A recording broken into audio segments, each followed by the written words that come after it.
الذين يتربصون بكم فإن كان لكم فتح من الله قالوا ألم نكن معكم وإن كان للكافرين نصيب قالوا ألم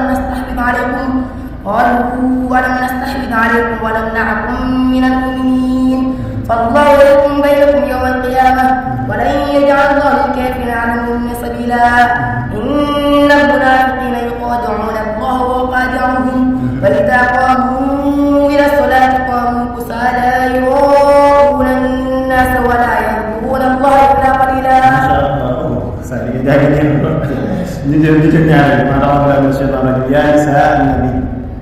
أعوذ بالله من الشيطان الرجيم. يا نساء النبي لستن كأحد من النساء إن اتقيتن فلا تخضعن بالقول فيطمع الذي في قلبه مرض وقلن قولا معروفا وقرن في بيوتكن ولا تبرجن تبرج الجاهلية الأولى وأقمنا الصلاة وآتينا الزكاة وأطعنا الله ورسوله إنما يريد الله ليذهب عنكم رجز البيت ويطهركم تطهيرا واذكرن ما يتلى في بيوتكن من آيات الله والحكمة إن الله كان لطيفا خبيرا.